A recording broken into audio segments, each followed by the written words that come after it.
Hi, this is Roger, thanks for dropping by. Postman Pat's bin again. I know what's in here, but I don't know what it's going to be like. And I don't know how well packed it's going to be and how these are going to arrive. But the box has got damp, so it's coming apart quite easily. Now these are for the garden, and I thought about getting these next year, and I thought, well, if I get them this year and get them potted up, then in theory they'll get going quicker next year, because hopefully they will have at least partly established their root systems. As I said, in theory.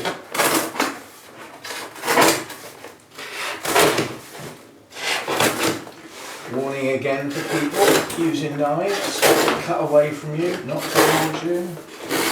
That way if you slip, you cut air. Right, let's see what we've got then. So I'm fighting into this box, I'm not making any effort to undo it properly. I just want to get in basically. And right, now I had choices. I had a choice of a 9cm pot or a 17cm pot, and I went for the larger ones simply because it's more plant and it should get established better. Right, so I don't want all this muck to come out all over my floor, so that I've got to clean it up. So what we've got then, these are two buddleias. One is a deep purple.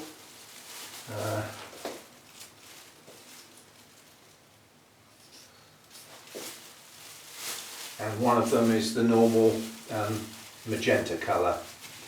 Did I get them that way round? Oh, I can't remember now. I might have gone for the magenta one and the pink one, I can't remember now. But either way, they're different plants, and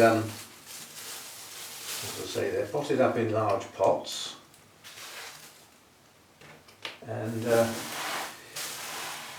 when I pot these up outside, I won't actually disturb the roots that much. What I'll do is I'll put them inside a larger sort of decorative pot, and we'll see how we go. Now these leaves look very pale on here, so I don't know whether they've been grown in some sort of shade house or something or other.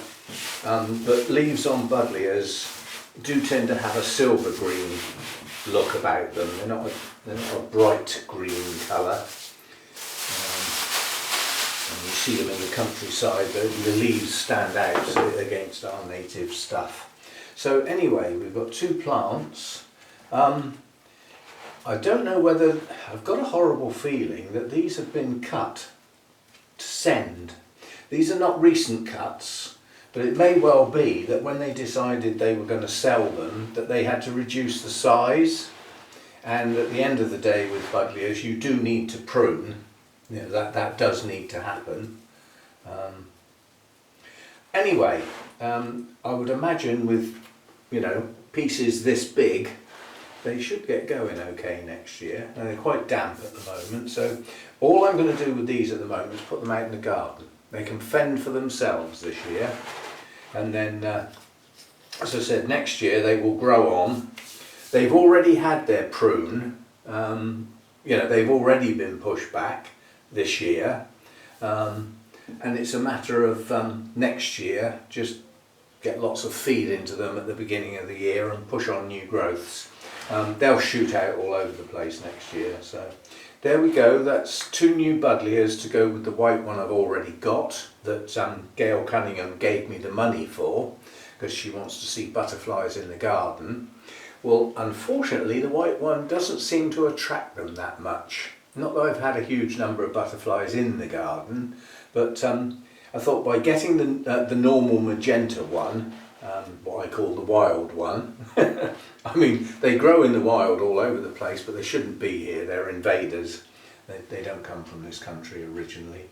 But they've escaped and they seem to be doing very well. So, and they do provide that nectar and a feed station for bees and butterflies and other insects, hoverflies and things. So and they're not doing any harm. There are some species that become invasive and knock out other things, but some people have said that because they are fragrant and they attract the pollinators, when there's quite a few in an area, they stop those pollinators going to where they would normally go, and some other things aren't getting pollinated as well as perhaps they ought to be.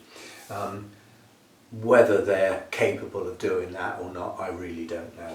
But anyway, I thought with the choices of colours and fragrances, we might be able to get the butterflies, should they arrive in larger numbers next year, to actually hang around rather than scooting through at great speed like some of them had this year.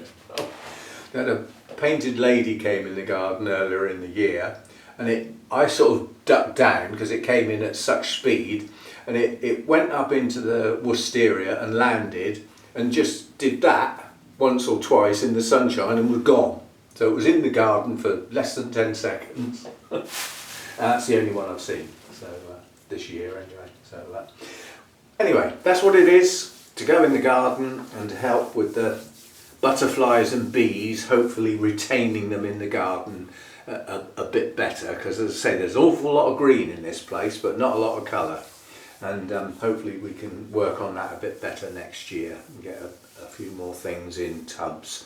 I'm not particularly interested in planting things physically in the garden because it's not my garden, but if I plant things in tubs, first of all they can be moved. You know, if we get a heat wave they can move into the shade and all that sort of stuff, and if ever I uproot and go somewhere else, they can come with me.